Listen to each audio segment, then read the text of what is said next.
इस वक्त की बड़ी खबर, सोनिया गांधी से ईडी की पूछताछ खत्म हो गई है। उधर सोनिया गांधी के समर्थन में कांग्रेस कार्यकर्ताओं ने जमकर प्रदर्शन किया है। कांग्रेस मुख्यालय से लेकर संसद भवन तक कांग्रेस ने जगह जगह विरोध प्रदर्शन किया है। कांग्रेस मुख्यालय के बाहर कई कांग्रेसी कार्यकर्ताओं को हिरासत में लिया गया। सोनिया गांधी से तीसरे दिन की पूछताछ पूरी हो चुकी है। लगभग 2:05 पर ईडी दफ्तर से निकली सोनिया गांधी और उससे पहले कांग्रेस के कार्यकर्ता जगह जगह सड़क पर धरना प्रदर्शन करते हुए नजर आए। कांग्रेस दफ्तर के बाहर बड़े पैमाने पर सुरक्षा तैनात की गई थी। प्रदर्शनकारी कार्यकर्ताओं को हिरासत में ले लिया गया, बसों में बिठाकर उन्हें हटाया गया। सोनिया गांधी से नेशनल हेराल्ड मामले में लगभग 3 घंटे आज पूछताछ हुई है। आज तीसरे दौर की पूछताछ हो रही थी। इससे पहले 21 जुलाई को कल और आज 3 राउंड की पूछताछ अब हो चुकी है। राहुल गांधी से भी कई दौर की पूछताछ ईडी कर चुकी है। राहुल गांधी और सोनिया गांधी जिस यंग इंडियन कंपनी में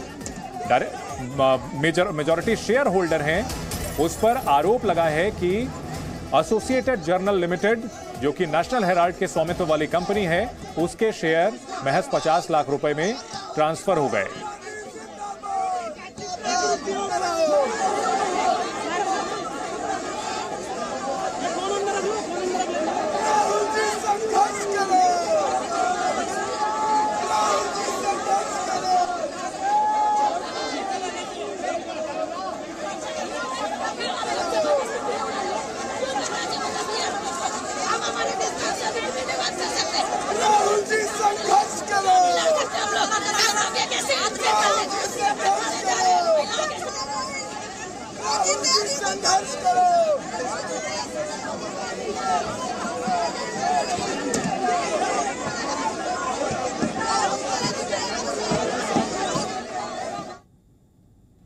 कांग्रेस अध्यक्ष सोनिया गांधी से ईडी ने आज करीब 3 घंटे पूछताछ की। ईडी ने उन्हें अब तक कोई नया नोटिस नहीं दिया। सूत्रों के मुताबिक आज ईडी ने सोनिया से कुछ अहम सवाल पूछे हैं। वो सवाल क्या है? यंग इंडिया लिमिटेड संस्था किस क्षेत्र में काम करती है? पहला सवाल, अहम सवाल, लेन देन से जुड़ी कितनी बैठकें हुई? दूसरा सवाल, ये सभी बैठकें आपके आवास 10 जनपद पर हुई? सोनिया गांधी से तीसरा सवाल, सूत्रों के हवाले से खबर आ रही है, लेन देन के बारे में आपको यानी सोनिया गांधी को क्या जानकारी है, ये ईडी ने पूछा है। यंग इंडिया के शेयर किस तरह से बिके, ये भी सवाल आज सोनिया गांधी से पूछा गया है। ये वो अहम सवाल है जो सोनिया गांधी से पूछे गए हैं। कांग्रेस अध्यक्ष है सोनिया गांधी, हालांकि अभी अंतरिम अध्यक्ष हैं। 2010 में जब यंग इंडिया कंपनी का गठन किया गया था, उस वक्त वो फुल टाइम अध्यक्ष थी। सोनिया गांधी और राहुल गांधी दोनों की उस कंपनी में 38% हिस्सेदारी है। सोनिया गांधी से पूछताछ को लेकर कांग्रेस नेताओं ने केंद्र सरकार पर निशाना साधा। राजस्थान के सीएम अशोक गहलोत ने कहा कि देश में ईडी का आतंक है। वहीं कांग्रेस नेता गुलाम नबी आजाद ने कहा कि नेशनल हेराल्ड केस में कुछ भी नहीं है। आनंद शर्मा का कहना है कि प्रजातंत्र में कानून हथियार नहीं होता। ईडी द्वारा जो तमाशा हो रहा है देश के अंदर, पहले राहुल गांधी जी को बुलाया और 5 दिन तक लगातार, ऐसा कभी होता नहीं है, किसी ने सुना भी नहीं होगा कि 5 दिन तक लगातार आप 50 घंटे आप पूछताछ करें। सोनिया जी को बुलाया है, अब आज तीसरी दिन है, तीसरी बार है, और पता नहीं वो कब तक बुलाए हैं। तो ये जो ईडी का आतंक है देश के अंदर, ये आतंक मचा रखा है, इसका फैसला जल्दी होना चाहिए। सुप्रीम कोर्ट में केसेस चल रहे हैं। नेशनल हेराल्ड का या उससे एसोसिएटेड जो भी पेपर है, वो सब इन्फोर्समेंट एजेंसीज के पास, जिसकी कई सालों से, कई बरसों से वो जांच पड़ताल कर रहे थे, और एक वक्त में तो सुनने में आया था कि उसमें कुछ नहीं है और बंद कर रहे हैं। आज जो आपने प्रश्न किया है, 3 जज का बेंच सर्वोच्च न्यायालय का इस पे अपना मत व्यक्त करेगा। कानून आवश्यक होते हैं, पर कानूनों का रिव्यू भी उतना ही आवश्यक होता है कि कानून किस तरह से जो बनाया गया उसका सही उपयोग हो रहा है या उसका दुरुपयोग भी हो रहा है। अगर वो आशंकाएं ज्यादा हैं तो उस पर न्यायपालिका भी हस्तक्षेप करती है, कानून बदले भी जाते हैं, कानूनों का संशोधन भी होता है, कानून हटाए भी जाते हैं।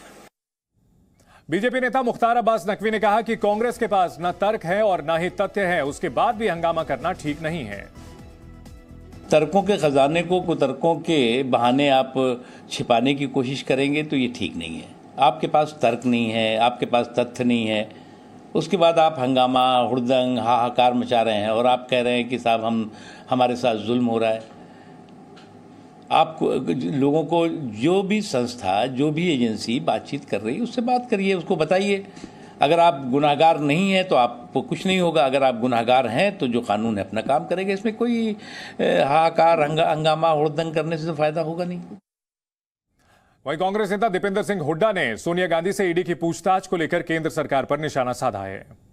संसद में वो इजाजत नहीं मिल रही तो हम जाकर राष्ट्रपति जी को ज्ञापन देना चाहते हैं, उसकी भी इजाजत नहीं मिल रही हमें यहाँ से पुलिस लाइन में लेके जाया जा रहा है हर रोज।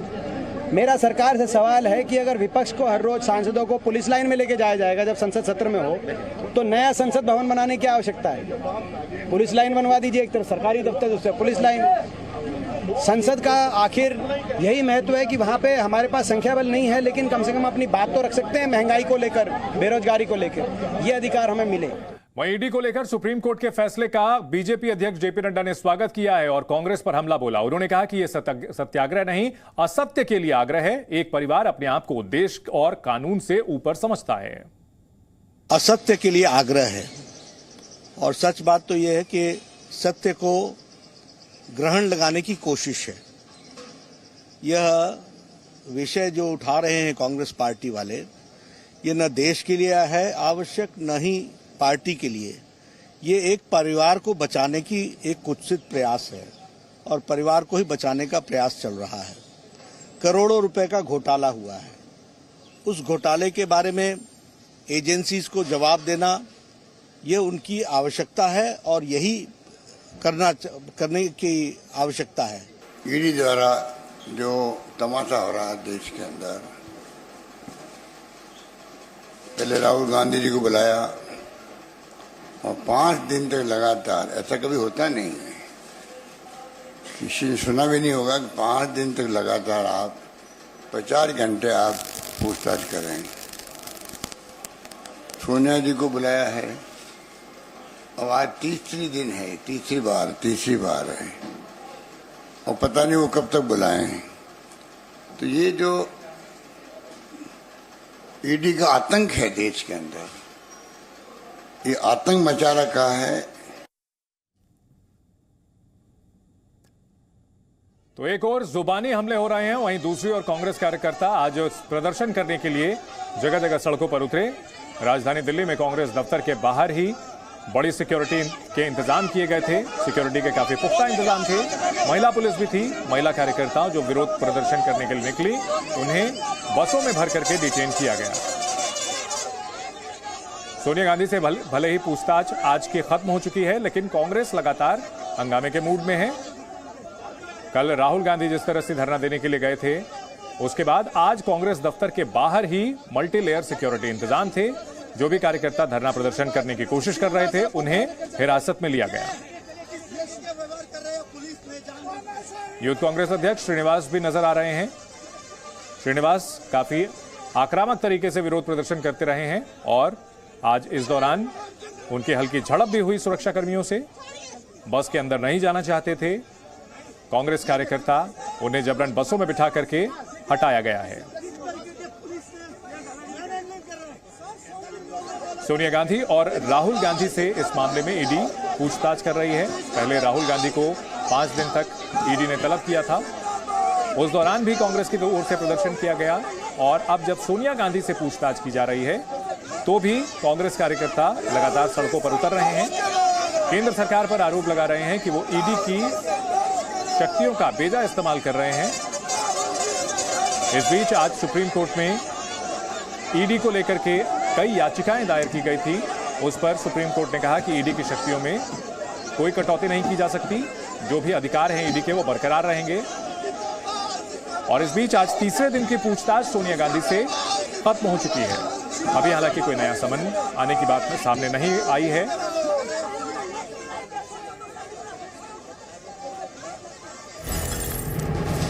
इस वक्त की बड़ी खबर आ रही है, ईडी के खिलाफ याचिका सुप्रीम कोर्ट में खारिज हो गई है। PMLA prevention of money laundering act के खिलाफ जो एतराज थे उसे रद्द कर दिया गया है, खारिज कर दिया गया है। सिर्फ गिरफ्तारी की वजह बताना काफी है, ये सुप्रीम कोर्ट ने कहा। ईसीआईआर की तुलना एफआईआर से नहीं हो सकती। रेड, जब्ती और गिरफ्तारी की शर्तें बरकरार। विपक्षी पार्टियां ईडी की ताकतों में कटौती की मांग कर रही हैं। इस मामले में ईडी के खिलाफ कई सारी याचिकाएं, 100 के करीब याचिकाएं थी जो कि सुप्रीम कोर्ट में आज खारिज कर दी गई हैं। सुप्रीम कोर्ट ने साफ साफ कहा कि पीएमएलए के खिलाफ कोई भी कटौती नहीं की जाएगी उस कानून में, और ईडी के लिए सिर्फ गिरफ्तारी की वजह बताना काफी है। ईसीआईआर की तुलना एफआईआर से नहीं की जा सकती, सुप्रीम कोर्ट ने यह कहा है। दरअसल पिछले कुछ दिनों में विपक्ष के कई नेताओं के खिलाफ ईडी की कार्रवाई को लेकर के सवाल खड़े किए जा रहे हैं। विपक्षी पार्टियां आरोप लगा रही हैं कि सरकार ईडी का इस्तेमाल अपने राजनीतिक हितों को साधने के लिए करती है और लगातार ईडी पर सवाल खड़े किए जा रहे हैं। और इस बीच पीएमएलए के प्रावधानों को लेकर जो एतराज जताया गया था सुप्रीम कोर्ट में, जो याचिका दी गई थी, सुप्रीम कोर्ट ने उसे खारिज कर दिया है। लिहाजा पीएमएलए में गिरफ्तारी का अधिकार बरकरार है।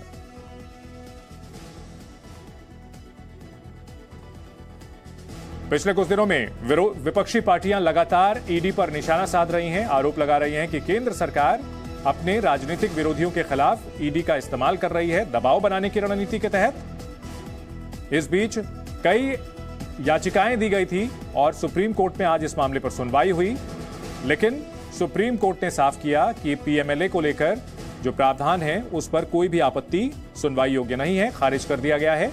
गिरफ्तारी का अधिकार, छापेमारी का अधिकार, जब्ती का अधिकार सब बरकरार रहेगा। ईडी पर सुप्रीम कोर्ट का फैसला, छापेमारी, जब्ती, गिरफ्तारी, इन सब का अधिकार होगा। जमानत की सख्त शर्तें भी होंगी, बयान दर्ज करना होगा। एनफोर्समेंट डायरेक्टोरेट यानी प्रवर्तन निदेशालय, ये पैसे की अवैध लेन देन का जहां मामला होता है वहां पर ईडी की भूमिका सामने आती है। और पिछले कुछ दिनों में कई नेताओं के खिलाफ जो कार्रवाई हुई है उसको आधार बना करके कई याचिकाएं दाखिल की गई थीं और इस मामले में कोई राहत नहीं मिली है इन याचिकाओं को दाखिल करने वालों को।